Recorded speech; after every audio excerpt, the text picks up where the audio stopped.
আমাদের এই সাইটের মধ্যে চলে আসতে হবে epson.co.in। তো এই সাইটের মধ্যে চলে আসবেন, দেখতে পাচ্ছেন এরকম ইন্টারফেস হবে। উপরে যে বারগুলো আছে এগুলোর মধ্যে এখানে দেখবেন সার্ভিস বলে আছে, সার্ভিসে আসবেন, নিচের দিকে আসবেন, এখানে দেখবেন ড্রাইভার্স বলে আছে। ড্রাইভার্সে এসে এখানে দেখবেন প্রিন্টার্স, এতে ক্লিক করবেন। তো যেরকম যেরকম আমি করছি ঠিক সেরকম করবেন। তো এখানে আসবেন, এখান থেকে তাদের কন্ট্যাক্ট ডিটেলস আছে, এগুলো কিন্তু কপি করে রেখে নিতে পারেন। ইন ফিউচার কিন্তু দরকার লাগতে পারে।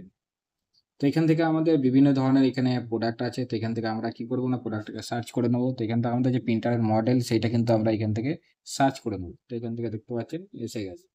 তো এখান থেকে ডিটেক্ট করে নিয়েছে আপনার যে অপারেটিং সিস্টেমটা কি, সেটা কিন্তু এখান থেকে যদি না ডিটেক্ট করতে পারে তাহলে কিন্তু আপনি এখান থেকে চেঞ্জ করে নিতে পারেন। ঠিক আছে, ম্যাক যদি হয়ে থাকে তাহলে কিন্তু এখান থেকে সিলেক্ট করে নেবেন। এবার এখান থেকে যে ড্রাইভার্সে ক্লিক করবেন, এখান থেকে স্ক্যানারটা করতে পারে। তো এখন আমরা করবো এটা, ঠিক আছে, প্রিন্ট করবো যেহেতু। তো এখান থেকে এটাতে ক্লিক করবো, ক্লিক করে এটা কিন্তু এখান থেকে দেখতে পাচ্ছেন অ্যাকসেপ্ট করতে হবে। তো অ্যাকসেপ্ট করে নিয়েছি, এখান থেকে কিন্তু এটা ডাউনলোড হওয়া শুরু হয়ে গেছে। এখনো পর্যন্ত যারা সাবস্ক্রাইব করেননি সাবস্ক্রাইব করে নেবেন। তো এখানে দেখতে পাচ্ছেন ইএক্সি ফাইল ডাউনলোড হয়ে গেছে। তো আমরা যদি এই ফাইলটাতে ডাইরেক্ট ক্লিক করতে পারি, অথবা ফাইল ম্যানেজারে গিয়ে এখান থেকে যদি ডাউনলোডসে যায়, তাহলে সেম জিনিস আমরা দেখতে পাবো। তো এসে গেছে।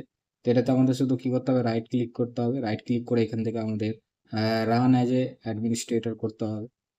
ওকে, এখানে দেখুন করার পর এখান থেকে ইয়েস করতে হবে, অবশ্যই ইয়েস করবো। তো এখান থেকে ওকে করতে হবে, ল্যাঙ্গুয়েজ ইংলিশই থাকবে, ওকে করে দেবো। এখান থেকে অ্যাগ্রি করে দেবো, ওকে অ্যাগ্রি করে দেবো, ওকে করে দেবো। ঠিক আছে, যদি ইউএসবির দ্বারা করতে চান তাহলে এটা অলরেডি সেট আপ আছে। তো এখন আমরা ওয়াইফাইয়ের দ্বারা এখান থেকে দেখবো।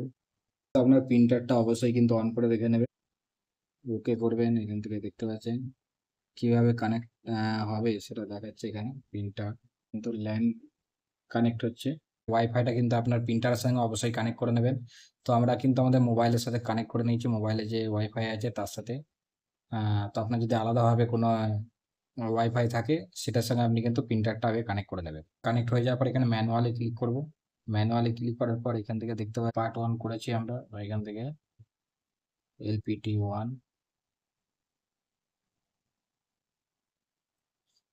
Printer driver installer part configuration were completed successfully. এটা হয়ে গেছে, এবার ওকেতে ক্লিক করব।